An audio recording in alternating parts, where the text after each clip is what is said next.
Assalamualaikum warahmatullahi wabarakatuh. Perkenalkan, nama saya Sherly Dika Naysila. Saya di sini akan membacakan carpon yang berjudul Lampu Alit di Jandela. Di hiji lembur nu jauh ti kota, aya budak awewe ngaranna Ningsih. Anjeunna lahir ti kaluarga basajan. Indungna maenah damel jadi tukang masak di warung. Sedangkan bapana, Mang Darsa, tukang nyandap kawung. Ningsih, murid anu pintar, rajin, jeung boga kahayang gede, pikeun neruskeun sakola nepi ka luhur. Tapi kaayaan kaluargana ngajadikeun sagalana hese. Unggal poe, sageusna sakola, anjeunna ngabantu indungna di warung, nyeseuh piring, sarta bebersih. Sakapeng, anjeunna oge kudu ngantarkeun pesanan ka imah-imah jalma nu mesen dahareun. Tapi, aya hiji hal anu sok masihan sumanget ka anjeunna. Lampu alit di jandela. Unggal peting, saatos sadaya pagawean beres, Ningsih sok lungguh di sisi jendela kamar letikna. Nenden lampu minyak letik di gigireun buku-bukuna, sarta diajar sanajan capek. Cita-cita nu harus diperjuangkan. Hiji poe, di sakola, guru Ningsih burina nyarios ka sakumna murid. Saha di dieu anu hoyong ngaruskeun sekolah nepi ka kuliah? Hampir sadaya murid angkat leungeun ka asup Ningsih. Tapi sababaraha murid sejen seuri jeung nyindir. Ningsih, hayang kuliah? Emang bisa? Moal sagampang eta atuh. Ningsih ngadenge eta kecap. Hatena rada nyeri. Tapi anjeunna henteu ambek.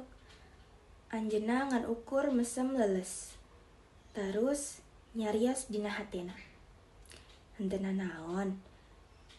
Kuring bakal ngabuktikeun. Ti harita Ningsih leuwih sumanget. Sanajan capek ngabantu indungna di warung, anjeunna henteu kantun maca jeung diajar. Unggal peting, lampu alit di jendela tetep hurung. Janten saksi perjuangan anak. Rintangan nu aya hujungna. Tapi hirup henteu salawasna lempeng. Dina hiji peting, nalika Ningsih keur diajar, dadakan lampu minyakna perem. Minyakna beak. Anjeunna lumpat ka dapur, tapi indungnya naraos. Ningsih punten, minyak lampu beak. Urang teu gaduh artos kanggo meser deui ayeuna. Hatena ngenes. Kumaha anjeunna bade diajar upami teu aya lampu? Tapi Ningsih henteu nyerah. Anjeunna nyandak lilin letik nu aya dapur, hurungkeun, terus neruskeun diajar. Tapi kajadian eta henteu ngan ukur sakali, sababaraha kali. Indungna henteu tiasa meser minyak lampu, sebab artosna henteu cukup. Sakapeng, Ningsih kudu diajar di luar imah, di hadapan lampu jalan anu surup cahayana. Hiji peting, nalika anjeunna keur diajar di luar, Mang Ujang, tatangga sakedeungna nyamperkeun, "Ningsih, naha diajar di luar? Dingin atuh." Ningsih mesem. "Lampu di imah perem, Mang, tapi abdi kedah diajar, sebab enjing aya ujian."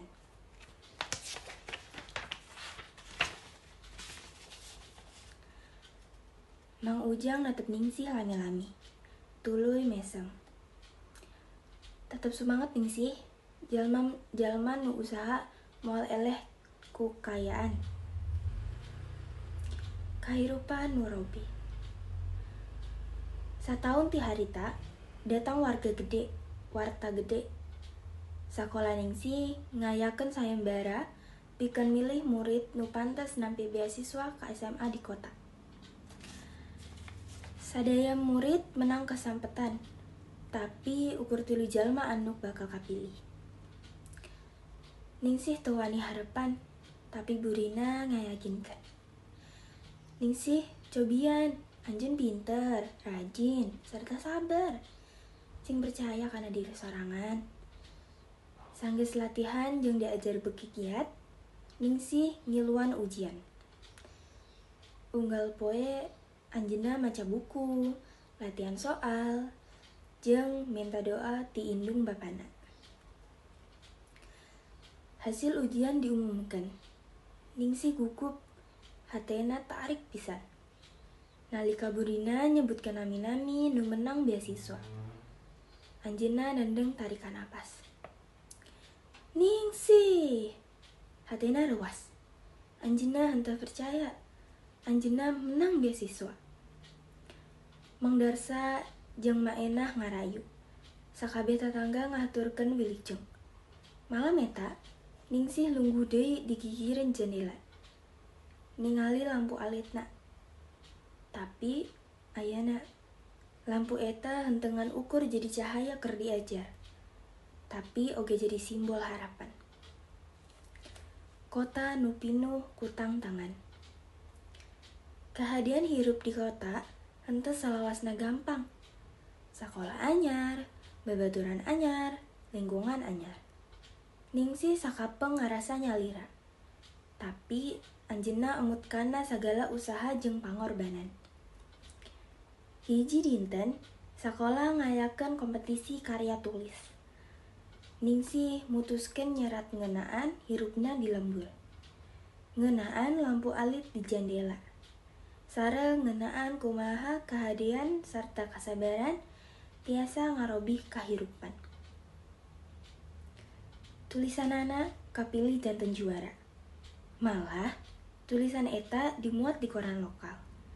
Sarta loba jalma nu ngadukung Ningsih.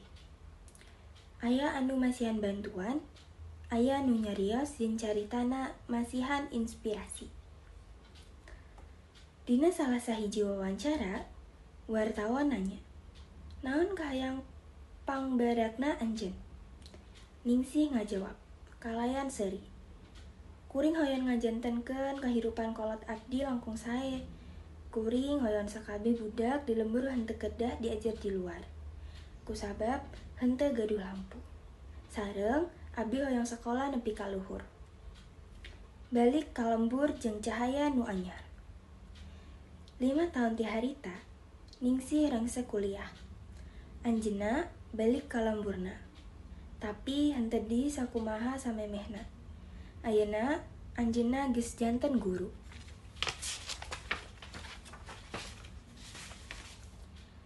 Hiji peting, anjeunna nangtung di harapan jendela imah kolotna. Ningali kaluar, tapi ayeuna henteu aya deui budak nu diajar di luar imah handapeun lampu jalan. Sabab Ningsih parantos masangkeun listrik di sakabeh lemburna. Hiji lampu alit di jendela parantos robih janten ribuan lampu di sakabeh imah.